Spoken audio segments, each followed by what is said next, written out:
На 1 июля президент России Владимир Путин назначил дату всероссийского общенародного голосования за поправки в Конституцию. Действующие ограничения из-за пандемии коронавируса постепенно снимаются, но ряд санитарных норм продолжают действовать. Обсудим, как будет обеспечиваться безопасность избирателей вместе с заместителем председателя Центральной избирательной комиссии Республики Башкортостан Маратом Гадиловым. Марат Венерович, здравствуйте. Здравствуйте. Итак, давайте обсудим, как будет соблюдаться безопасность. На что сделан упор?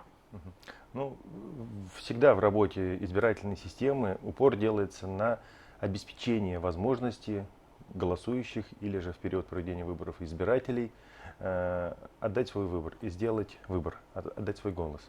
Соответственно, ну, как всем известно, конечно же, в непростое время мы проводим это голосование. Президентом Российской Федерации принято решение, был принят ряд соответствующих правовых актов Центральной избирательной комиссии Российской Федерации.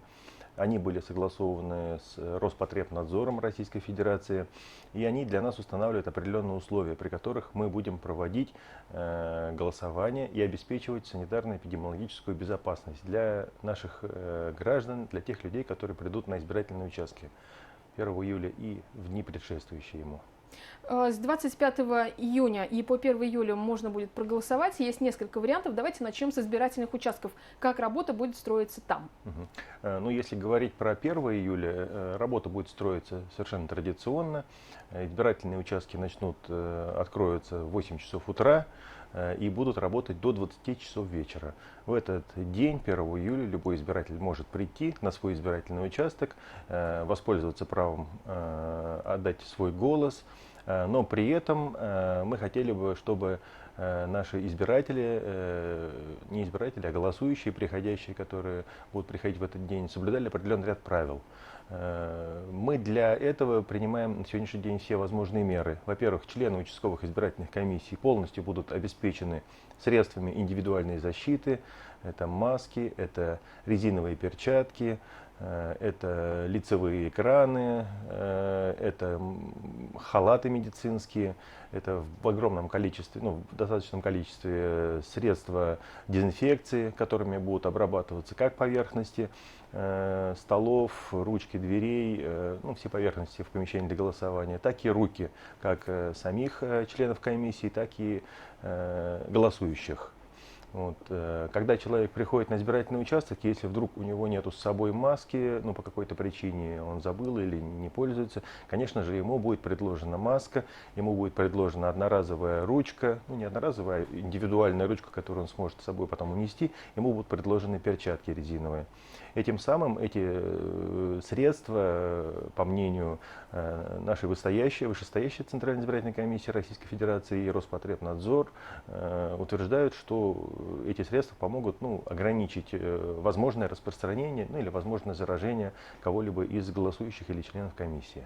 Ну и плюс социальная дистанция, разумеется. Да, естественно, социальная дистанция, будут отмечены линии для перемещения, будут отмечены, как сейчас во всех общественных местах, 1,5–2 метра. Это традиционно уже, к сожалению, для нас ставшие вещи будут. Да, нормы будут присутствовать. Марат Венерович, вы принесли нам показать образцовый пакет, который будет для надомного голосования, как я понимаю. Расскажите, пожалуйста, что будет включено в него? Да, я вначале начну про то, что будет организовано также традиционное голосование на дому для голосующих, то есть по заявке голосующего к нему придет член участковой избирательной комиссии с наблюдателями, они придут и в целях как раз таки нераспространения новой вирусной инфекции мы предусмотрели ряд мер, которые будут направлены на исключение заражения или передачи какого-то вируса. Избирательный бюллетень, бюллетень для голосования вместе с заявлением на голосование по месту жительства, плюс перчатки одноразовые, маска одноразовая медицинская, ручка. Это все будет предложено голосующему. Будет предложено на определенной социальной дистанции. В принципе, различные варианты прорабатываются. Или можно будет повесить на ручку дверную, или положить, если есть какой-то приступок возле квартиры, возле дома. Голосующий показывает паспорт тоже на расстоянии, но так, чтобы член участковой избирательной комиссии мог убедиться в том, что этот человек как раз-таки удостоверится в его личности. После этого человек получает вот этот пакет, отмечает свою жизненную позицию, и опускает бюллетень в переносной ящик для голосования и передает также заявление, которое он подпишет. Заявление будет ссылаться в отдельный пакет. Ну и, соответственно, сколько человек проживает в квартире, столько и пакетов будет передано. По заявкам. По заявкам. Да, потому что кто-то из этих людей захочет сам прийти на избирательный участок, кто-то захочет воспользоваться досрочным голосованием, и начиная с 25 числа, но я попозже об этом подробнее расскажу. Давайте прямо сразу. Да? Ну вот еще одна форма голосования в целях вот разведения большого количества людей, голосующих. Центральной избирательной комиссии Российской Федерации предусмотрена такая форма голосования, как досрочное голосование. Оно будет проходить начиная с 25 июня и до 1 июля включительно в помещениях для голосования. То есть человек, начиная с 25-го, может прийти в участковую избирательную комиссию свою и там проголосовать досрочно. Вот. Для надомного голосования сколько человек будет приходить? Да, это от избирательной комиссии, видимо, еще волонтеры, чтобы это не было шоком для жителей республики. Расскажите поподробнее, пожалуйста. Ориентировочно это будет 3 человека. Это будет один член участковой избирательной комиссии с документацией и 1 или 2 наблюдателя вместе с ним.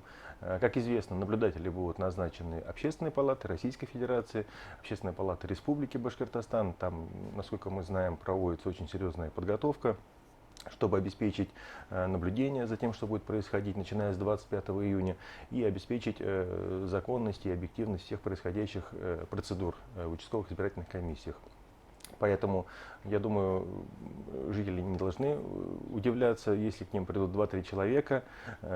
Они в этот раз не обязаны никого пускать в квартиру, поскольку мы прекрасно понимаем, что такая достаточно серьезная эпидемиологическая обстановка.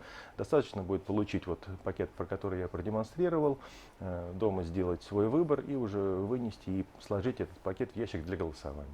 Если мы говорим о соблюдении санитарной безопасности, в том числе и сотрудников избирательных комиссий, тех, кто будет обеспечивать этот процесс, то какие меры принимаются для защиты их, помимо средств индивидуальной защиты, которые о которых вы уже рассказали? Да, средства индивидуальной защиты — это одно. Второе, на входе в избирательный участок будет организован температурный контроль, конечно же, бесконтактным способом будет измеряться температура у приходящих голосующих.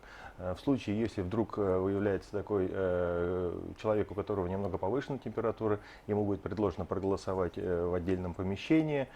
Естественно же, будет предложено оказание медицинской помощи, при необходимости будет вызвана скорая помощь. Конечно же, как я уже сказал, все поверхности будут обрабатываться антисептическим средством, и установлен будет практически во всех помещениях для голосования сквозной проход. То есть в одни двери голосующие заходят и в другие двери выходят, то есть чтобы потоки у нас расходились. Марат Венерович, как вы можете прокомментировать систему «Мобильный избиратель»? Мобильный избиратель уже начал работать. Начиная с 5 июня уже заявления о голосовании по месту нахождения принимаются в территориальных избирательных комиссиях, принимаются посредством портала ЕПГУ, Единый портал государственных услуг, и принимаются в многофункциональных центрах. То есть любой голосующий, который захочет проголосовать по месту нахождения, может в эти сроки прийти, обратиться в один из этих 3 пунктов приема заявлений и проголосовать именно там, где он будет находиться 1 июля. Даже не 1 июля, а начиная с 25 июня. То есть, если я знаю, что я 27 июня буду где-то в командировке, а это досрочное голосование, я знаю номер участковой избирательной комиссии, а это можно посмотреть на сайте Центральной избирательной комиссии Российской Федерации, то я пишу такое заявление и уже досрочно голосую там. Или же в день голосования голосую там. Если у избирателей возникают вопросы, то могут ли они обращаться на телефон горячей линии? Как работа в этом направлении строится? Вся необходимая актуальная информация, в принципе, содержится на официальных сайтах. Сайт Центральной избирательной комиссии Российской Федерации, сайт Центральной избирательной комиссии Республики Башкортостан. Есть специально созданный ресурс конституция2020.рф. Кроме того, работает горячая линия Центральной избирательной комиссии Российской Федерации, номер 8 800 20 3020. Кроме того, можно обратиться на горячую линию ЦИК Республики Башкортостан. У нас каждый день дежурят наши коллеги-члены с правом решающего голоса и сотрудники аппарата. Я тоже назову телефоны горячей линии. Это номер 280 95 06 и 280 96 34. И любые интересующие вопросы можно задать по этим ресурсам и найти на них исчерпывающие ответы. Марат Венерович, и в завершении нашего разговора, если мы говорим о пакете поправок в Конституцию России, да, почему это важно сегодня, почему обязательно нужно принять участие в голосовании? Ну, конечно же, потому что в этом пакете предусматриваются очень серьезные изменения, направленные на расширение гарантий граждан, на расширение, ну, как уже это, наверное, на слуху у всех, возможностей территориальной защиты нашего государства, изменения в государственном устройстве, то есть все те меры, которые направлены на, ну, на мой взгляд, наверное, на развитие нашего государства, как вот такого международного элемента, ну и как бы на поддержку социальных гарантий для граждан. Спасибо, Марат Венерович. Я напомню, что предстоящее голосование по поправкам в Конституцию России сегодня мы обсуждали с заместителем председателя Центральной избирательной комиссии Республики Башкортостан Маратом Гадиловым.